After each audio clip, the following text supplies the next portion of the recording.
दोस्तों, महाराष्ट्र नगरीय निकाय चुनाव के नतीजे जो हैं वो आ गए हैं और मुंबई में बीएमसी में बीजेपी सबसे बड़ी पार्टी भी बन गई। लेकिन अब बीजेपी को उद्धव ठाकरे ने फिर डरा दिया है।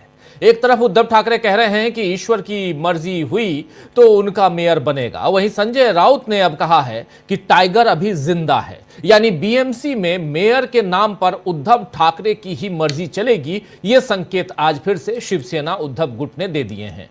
संजय राउत का ये बयान जरा सुन लेते हैं, क्या कुछ कह रहे हैं उसके। तो टाइगर अभी जिंदा है कह रहे हैं और हमारे बिना कैसे बनेगा यहां मेयर। आपको बता दूं कि मेयर का नाम तय हुए बिना मुख्यमंत्री देवेंद्र फडणवीस विदेश चले गए हैं। वो दावोस में वर्ल्ड इकोनॉमिक फोरम में शामिल होने के लिए गए हैं। तो वहीं बीजेपी के दूसरे बड़े नेता राष्ट्रीय अध्यक्ष के चुनाव के लिए दिल्ली में हैं। चुनाव हो चुका, अब चुनाव निर्विरोध होना था, हो गया, घोषणा भी हो गई। नितिन नवीन राष्ट्रीय अध्यक्ष बन गए इधर बीजेपी के। लेकिन क्या इन लोगों की गैर मौजूदगी में एकनाथ शिंदे को राहत नहीं है? क्योंकि उनके पार्षद अब भी, जैसा बता रहे हैं यहां पर संजय राउत, की होटल में कैद हैं, ताज होटल में कैद हैं, जिसे संजय राउत ने जेल करार दिया है। संजय राउत ने बिल्कुल सही सवाल उठाया है कि नरेंद्र मोदी बीजेपी का मेयर चाहते हैं, लेकिन उन्होंने यह नहीं बताया कि कैसे होगा।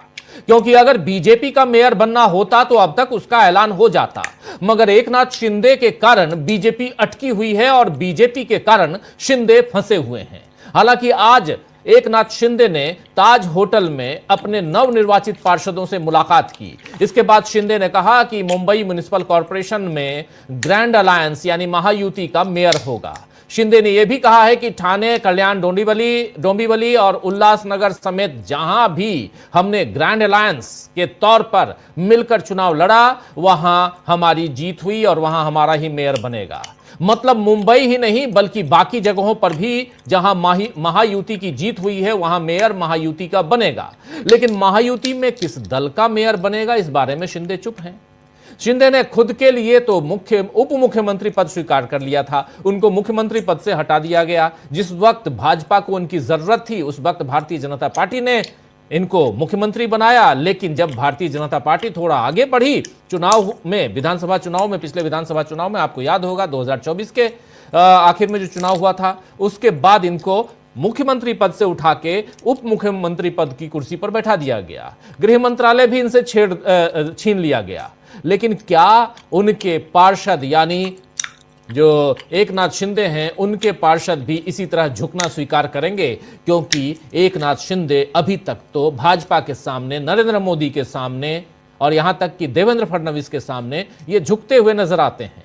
वैसे आपको बता दूं कि बीएमसी मेयर पद के लिए आरक्षण श्रेणी यानी जिसमें ओपन यानी सामान्य कैटेगरी, फिर एससी, एसटी, ओबीसी या महिला, यह तय करने के लिए 22 जनवरी को लॉटरी निकाली जाएगी। लॉटरी के बाद उसी दिन या अगले दिन अधिसूचना जारी की जाएगी, जिसके बाद 7 दिनों की नोटिस अवधि के बाद मेयर चुनाव होगा। अगर अधिसूचना 22 जनवरी को जारी हुई तो चुनाव 29 या 30 जनवरी को होगा, और अगर 23 जनवरी को अधिसूचना जारी होती है तो फिर चुनाव 30 या 31 तारीख को संभावित है। मतलब फरवरी में मुंबई को नया मेयर मिल जाएगा। लेकिन इन 10-11 दिनों में कोई नया खेल महाराष्ट्र में नहीं होगा, इसकी गारंटी न मोदी दे सकते हैं और न ही एकनाथ शिंदे दे सकते हैं। इधर महाराष्ट्र के अलावा थोड़ा सा पश्चिम बंगाल की तरफ रुख करते हैं।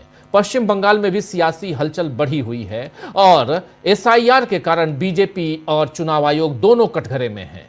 ऐसे में आज चुनाव आयोग को सुप्रीम कोर्ट में जो आदेश मिला है, यानी सुप्रीम कोर्ट ने जो आदेश दिया है, उसमें बीजेपी को झटका लग सकता है।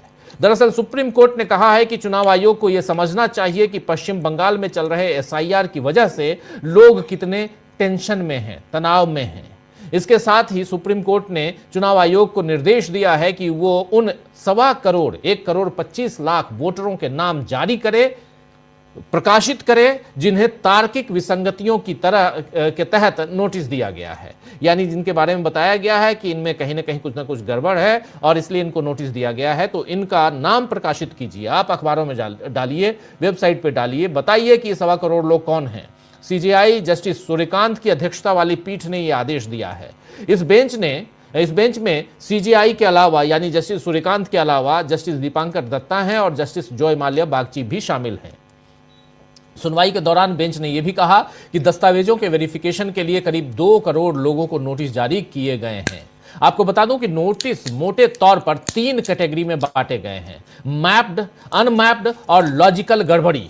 लॉजिकल गड़बड़ी, कोर्ट ने कहा है कि यह लॉजिकल गड़बड़ी कैटेगरी के तहत अधिकारियों ने पिता के नाम में गड़बड़ी, माता पिता की उम्र में गड़बड़ी, दादा दादी की उम्र में अंतर देखा है। और इसी दौरान अदालत ने गौर किया कि पश्चिम बंगाल में 1.25 करोड़ मतदाता तार्किक विसंगतियों की सूची में शामिल हैं, यानी लॉजिकल गड़बड़ी में शामिल हैं, और इसके नाम अब पब्लिश करने का आदेश चुनाव आयोग को दिया गया है। तो एक बड़ा झटका यहां पर चुनाव आयोग को है और भारतीय जनता पार्टी को है, इसलिए क्योंकि चुनाव आयोग कुछ भी गलतियां करता है, भारतीय जनता पार्टी के प्रवक्ता, उनके नेता उसके डिफेंस के लिए आ जाते हैं। इस पूरे मामले में खास बात यह है कि अदालत ने, यानी सुप्रीम अदालत ने ये भी माना है कि एसआईआर के कारण लोग तनाव में हैं, और यही तो विपक्ष का दावा भी है, और इसीलिए यहां पर विपक्ष का दावा सही साबित हो रहा है। तो बीजेपी इस समय महाराष्ट्र और बंगाल में फंसी हुई दिख रही है। ऐसे में नितिन गडकरी ने कल नागपुर में रिटायरमेंट वाला जो बयान दिया है, आपको याद होगा, अगर आपने नहीं सुना तो आपको बता रहा हूं कि वो भी मोदी को फंसाने वाला ही दिख रहा है। विदर्भ खासदार औद्योगिक महोत्सव, इसमें चर्चा करते हुए गडकरी ने कहा कि सही समय पर पुरानी पीढ़ी को पीछे हट जाना चाहिए, अगली पीढ़ी को जिम्मेदारियां सौंपने की वकालत करते हुए यहां पर गडकरी ने कहा है कि जब चीजें सुचारू रूप से चलने लगें तो पुरानी पीढ़ी को पीछे हट जाना चाहिए, और जब वो व्यवस्था सुचारू रूप से चलने लगे तब हमें भी सेवानिवृत्त होकर और कोई काम करना चाहिए। आपको ध्यान होगा कि इससे पहले मोहन भागवत, आरएसएस प्रमुख, वो भी कह चुके हैं कि 75 का होने पर किनारे हट जाना चाहिए।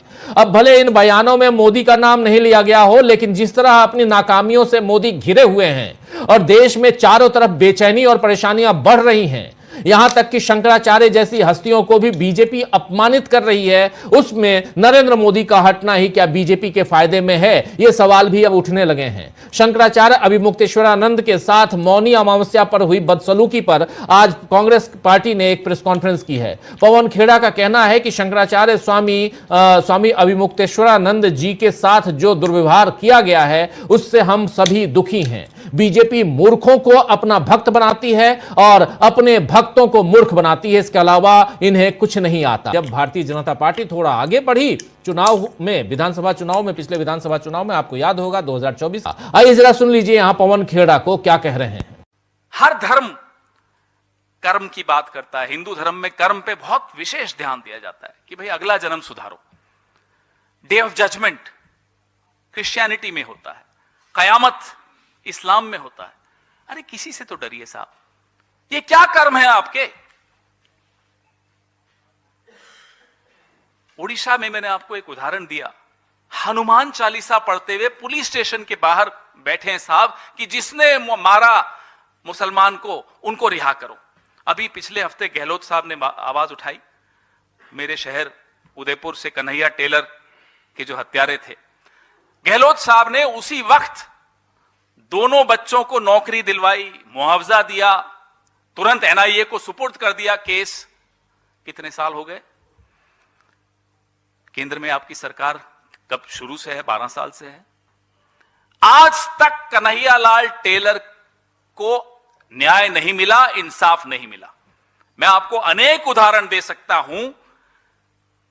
ये न काम के हैं न राम के हैं, ये किसी के नहीं है। ये सिर्फ सत्ता और धन, ये दो चीजें हैं इनकी। इसके आगे कोई धर्म नहीं है, कोई आस्था नहीं है इनकी।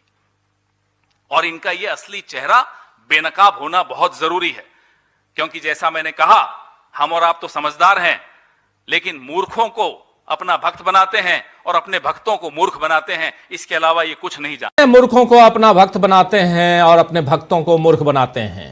खैर, चाहे उत्तर प्रदेश हो या बंगाल या महाराष्ट्र, हर जगह बीजेपी घिरी हुई है। मोदी को हर राज्य में अपनी सरकार चाहिए, लेकिन अब हालात बदल रहे हैं, अपने ही तेवर दिखा रहे हैं। अब नरेंद्र मोदी की पार्टी के लोग ही तेवर दिखा रहे हैं। महाराष्ट्र की सियासत का असर देश में होने वाले आगामी चुनावों पर भी पड़ेगा, यह भी तय है। और इन सब के बीच उधर चुनाव आयोग सुप्रीम कोर्ट में घिरा हुआ है। इन सब की चर्चा अब आज आगे बढ़ाते हैं। और क्या मोदी से अब देश और बीजेपी दोनों नहीं संभल पा रहा है। ये देश भी और बीजेपी भी दोनों नहीं संभल पा रहे हैं। इसकी चर्चा भी करेंगे। आइए, महाराष्ट्र से बंगाल तक बीजेपी की कैसे बढ़ी हुई है मुसीबत और अपने ही कैसे दिखा रहे हैं तेवर, इसकी चर्चा करते हैं। हमारे साथ कुछ वरिष्ठ साथी जुड़े हुए हैं, उनसे आपका परिचय करवाता हूं, आगे बढ़ते हैं। इस वक्त हमारे साथ 4 वरिष्ठ साथी जुड़े हुए हैं। हमारे साथ हैं अमलेंदु उपाध्याय जी, हमारे साथ सुनील शुक्ला जी, प्रशांत टंडन जी, शकील अख्तर जी। आप सबका स्वागत इस्तकबाल है। अब तमाम दोस्त साथी शुभचिंतक आप सबका जो अब तक जुड़ चुके हैं उनका भी, जो जुड़ने वाले हैं उनका भी। प्रशांत जी, पहले आपके बंगाल की बात हम करेंगे, आने वाले समय में बहुत होगी बंगाल की बातें, लेकिन महाराष्ट्र को थोड़ा सा फोकस करना चाहता हूं इस चर्चा में। और महाराष्ट्र भी आने वाले समय में काफ़ी फोकस में रहने वाला भी है, और खासकर 10-12 दिन और देवेंद्र फडणवीस का चले जाना। और इस बीच अभी एक ट्वीट किया है इन्होंने, संजय राउत ने। उस ट्वीट में संजय राउत कह रहे हैं कि प्रधानमंत्री मोदी का विदेश में स्वागत किया जाता है, ठीक वैसे ही जैसे मुख्यमंत्री देवेंद्र फडणवीस का ज्यूरिख में स्वागत किया गया था। ये हर मराठी व्यक्ति के लिए खुशी की बात है। नगर निगम चुनावों में भारी जीत के बाद फडणवीस का दिल्ली के सबसे ऊंचे पद तक का सफर शुरू हो गया लगता है। जो कह रहे थे प्रशांत जी, आपकी बात को दोहरा रहे हैं यहाँ पे संजय राउत। अभी ट्वीट किया उन्होंने, और वहाँ दावोस में फडणवीस का स्वागत हुआ। वहाँ के भारतीय जो लोग वहाँ हैं वो लोग एयरपोर्ट पे स्वागत कर रहे हैं। तो ये स्वागत कैसे करवाया जाता है आप सब जानते हैं। और अब अगर फडणवीस का स्वागत दावोस में हो रहा है तो इसका मतलब है कि नरेंद्र मोदी को भी एक विकल्प चाहिए, और या उनकी पार्टी को विकल्प चाहिए। नरेंद्र मोदी तो हटना चाहते नहीं हैं। अमलेंदु जी, कैसे देखा जाए इस पूरे घटनाक्रम को? और बहुत इतना आसान नहीं है। इस एक चुनाव बीत गया और इस चुनाव को बस ऐसे खारिज कर दीजिए, चलो जी किसी का कोई मेयर बन जाएगा, ऐसा नहीं होने वाला है। हो सकता है कि सब कुछ वैसे ही हो जैसे अभी महायुति है, उसके पास 118 सीटें हैं, आराम से उनकी सरकार बन जाएगी, यानी वहाँ उनका मेयर बन जाएगा।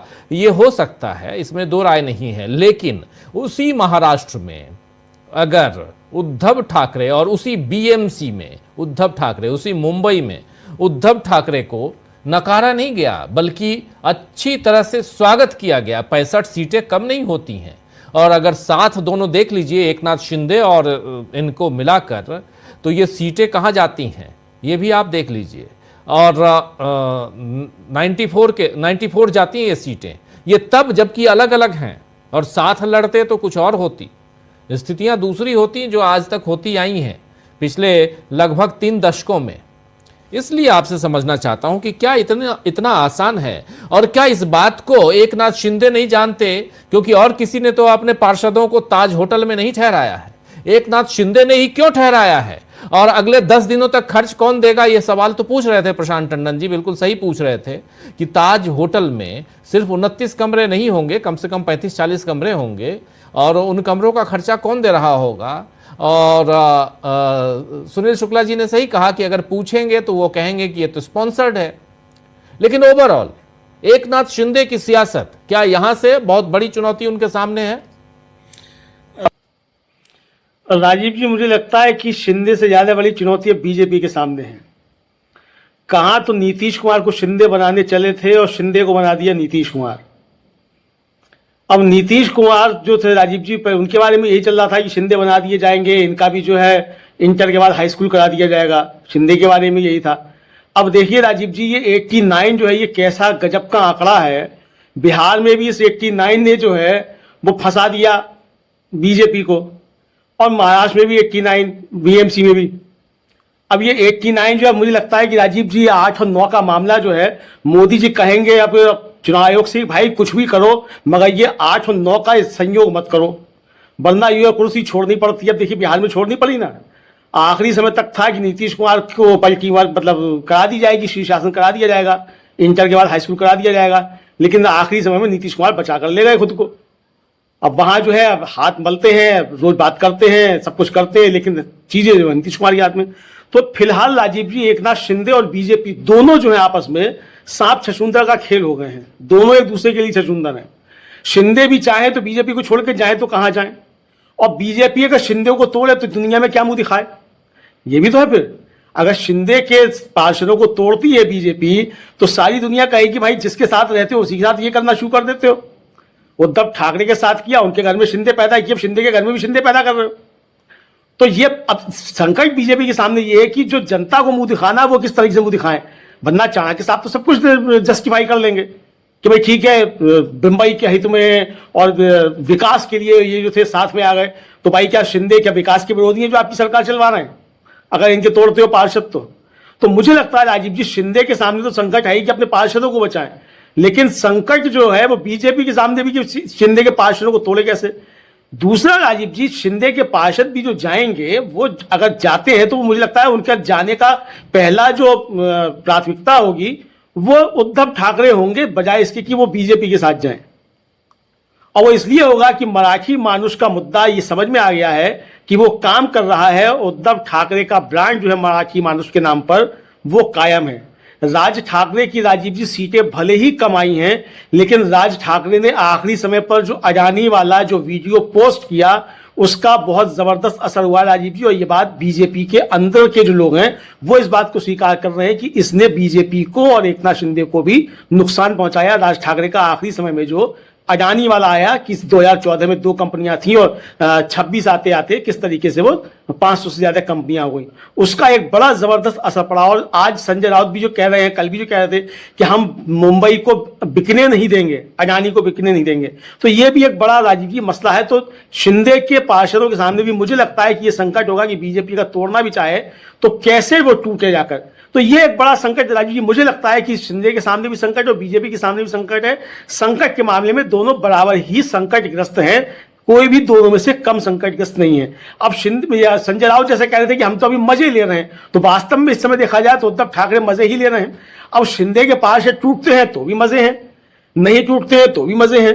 बीजेपी अगर शिंदे के सामने सरेंडर हो जाती है और बीएमसी का मेयर जो है शिंदे का बनवा देती है तो भी मजे हैं, और अगर बीएमसी में बीजेपी अपना बना लेती है तो भी मजे हैं। तो शिंदे के सामने संकट है, शिंदे की राजनीति क्या होगी भाई? फिर तो ये आएगा ना कि भाई अब तक 30 साल से यहां शिवसेना का राज था, और जैसा आपने भी कहा कि अगर संयुक्त शिवसेना देखी जाए ठाकरे परिवार दोनों मिलाके और एकनाथ शिंदे मिलाकर तो 94 बैठते हैं।